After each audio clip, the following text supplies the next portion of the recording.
Welcome to TMS Insights, the last one for 23.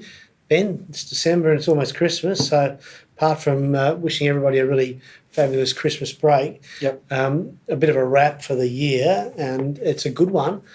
December so far is up a bit over 5% on the ASX 100, as after a 5% November. So yeah, wow. And that's the year's return. So it was a zero return 2 months ago, and now we've seen 10% in 2 months. Yeah, incredible. It's and of course, been talking. It feels like we talked about interest rates to death, but it's been driven by the year has finished off with a continuation of the theme of the last 2 years, and that really has been the Federal Reserve calling out a downward trajectory in rates in 2024. The US bond market has now priced in 7 rate cuts next year. I think the talk next year is going to be all around when do they start cutting and how quickly are they going to go. Already they're trying to rein the market back in. It feels like a horse that's trying to break away and you're trying to hold it back. But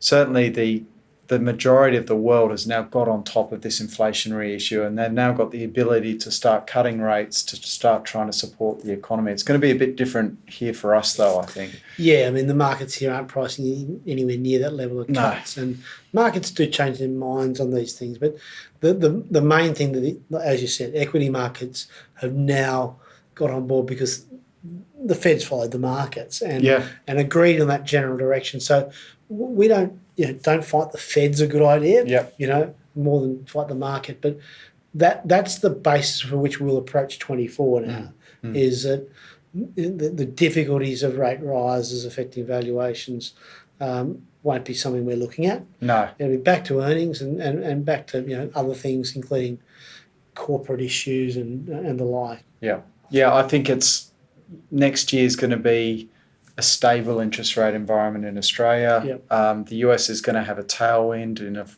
but the market's priced that in pretty rapidly anyway.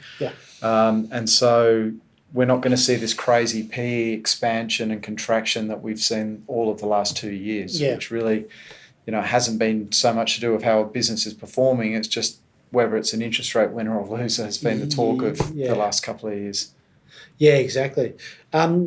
So that's a really good, nice feeling to come into Christmas with that sort of little lift. And so I think you can just feel the investment community, cheering the results as we come into the end of the year.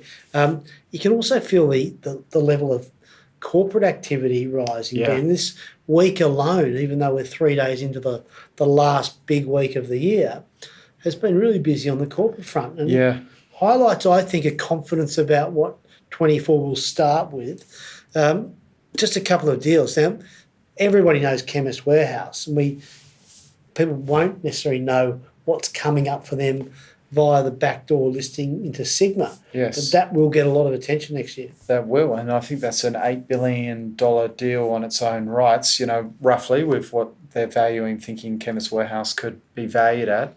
And then we've seen a string of takeover bids leading into the end of the year. Adelaide Brighton Cement. Link Administration. Yep, some stragglers in there. They are. So fair to say they're all different, aren't they? But, Pacific Smiles. Yes. Yep. Perpetual. Yes. I mean, a good company but a struggler. Yep. Maybe talk about that one, because Sol Pattinson's one that's widely held by our clients, and they're the bidder here. So Perpetual, I think Sol Pat's take on this is that there's an incredibly good business, particularly in the custodial side of Perpetual's business, which has been massively undervalued by the market because the market's really fascinated by the wealth management arm of Perpetual, the funds management arm, I should say. And Perpetual has been, I think it's still got a good brand. But great brand, I think. The FUM has been in decline slowly over time. Still some good stock pickers and stuff there. And listed fund managers at a really low ebb at the moment, valuation-wise, aren't they, across the market? Across the board. And that's the result of a pretty grim share market environment for some time now. It's the rise of the exchange-traded funds, and it's the fee pressure that I think a lot of fund managers are going through at the moment. So what Sol Pat's, I think, opportunistically is trying to do is grab the custodial business, grab the wealth management business, and give back the funds management business to perpetual shareholders. It's pretty audacious. Do you remember 10 years ago, Perpetual having a crack at Soul Patts and trying to break it up? Yep. You feel like there might be a little bit of... A bit of niggle there, yeah. Obviously, I think the parties at Perpetual Funds Management have moved on. But Soul's had PPT on their register decades ago. They know the business pretty well. And we've talked about brand. Brand is something that really can be monetised better. Yeah. And I think Perpetual's been at a really low ebb in recent years. So I think it's pretty smart. It just goes to show that when we were once talking about Soul Patts decades ago to clients about it being a sleepy type of business, they are anything but these days. Completely. And totally their rise has come at the expense of what was seen as the, Perpetual was an $80 stock. It feels like pre-GFC. And they haven't grown. They've got actually quite fat in the upper echelon of their business, overpaying executives and not delivering the results.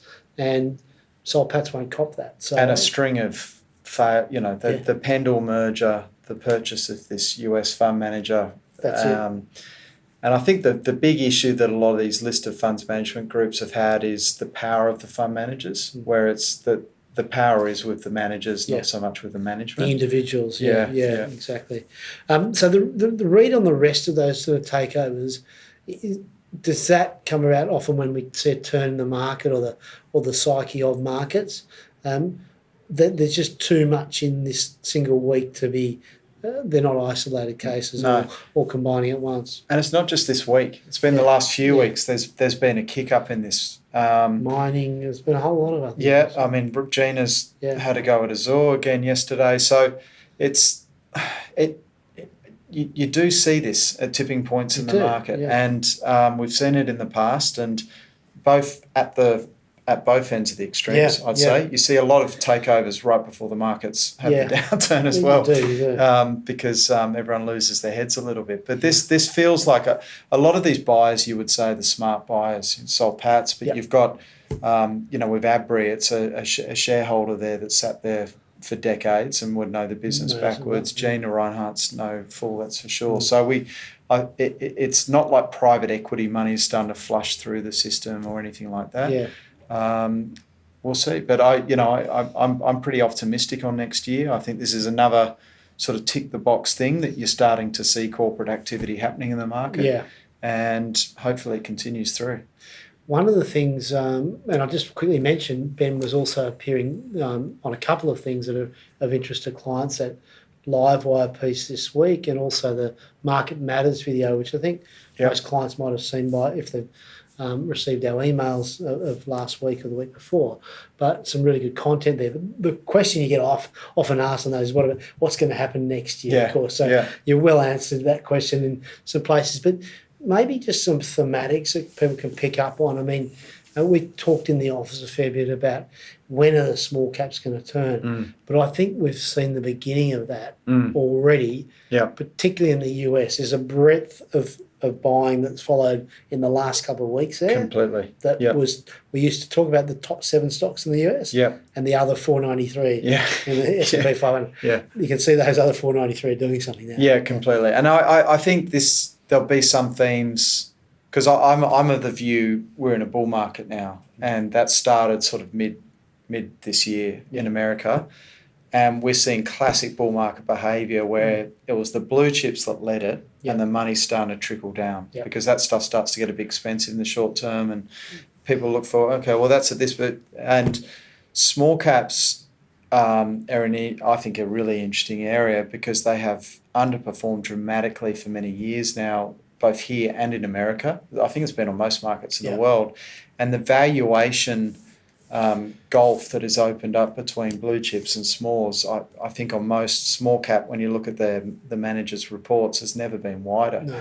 So, and it's not like there's some sort of crazy issue in the small cap area. If you listen to the managers, it sounds like it's more a liquidity issue. There just hasn't been money being deployed into that space, which has seen a gradual... And the money I'm seeing in the market now that will absolutely get there. So, I would have thought so. That'll be the next level. I think that's what we're looking at 24, isn't it? And maybe that's a second half 2024 story. Which you should get positioned for first half, probably, honestly. Yeah. And you need to probably talk to your advisors about that in various ways.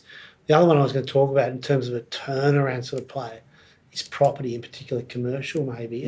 Because that's still unloved, and you can see a bit of a firing of life in the last month or few weeks there, but on the listed space. Yeah. So any thoughts on that? Well, we're talking here about the listed office, industrial, I would say, has largely escaped a bit of this, but it's totally escaped. The commercial property area of the market generally is, I think it would have been the worst performing subset of the market this year. Yeah. And what we have seen is a growing disconnect between what the independent valuations have continued to come in versus what the market is saying they're worth. And that can close without anything actually changing, just because there's a change in sentiment, which is another thing that can happen when you start to see markets turn. Rates changing. The consequence of we've been started talking about those bond yields backing off so much is happier days for property, commercial property. Because, the market a few months ago, the one of the worries with the commercial property listed space was that as their pools of debt come up for refinancing, and the jump in the interest cost is going to be significant. Yeah. Already it has dropped. Correct. Yeah. And so it's material. And cap rates will be affected by that as well, which is the main way that property valuations are worked out. So we'll see. Could be a better sector again after a tough year.